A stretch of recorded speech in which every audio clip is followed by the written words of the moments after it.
که دا خبر دی چا ته ورسو نو په تا باندې د جهنم اور حرام شو او نبی علیه السلام فرمایلی دي په کوم ځای کې دي خبره څه ده خبره دا ده په 23 په 3 او سن 2023 باندې روجه ده دا وایي که نه وایي دا میسج ډېر عام شوی دی او نبی علیه السلام څه فرمایي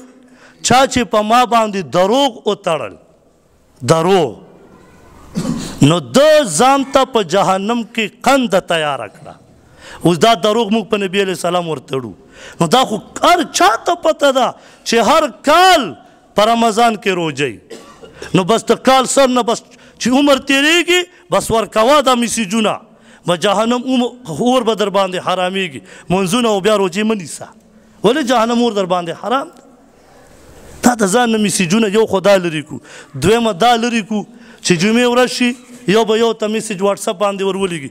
مبارک آج جمعے کا دن ہے بل بوتی مبارک آپ جمعے کا دن ہے خدای دې په نیکه واړوه دې څه ضرورت دی هر چا ته په دې جمعې ورځ ده خو دا نوی دین مونږ جوړ کړی خو د روجې دا پیغام نه ځان بچ کړو په دې سړی سخت ګنهګارېږي او جهنم ته پې کنده تیارې هغه ما ته تېر کال پته وه چې دا روجه څنګه د اختر ورځ شوه ما ته پته وه چې بل ورځې کې بیا روجه ده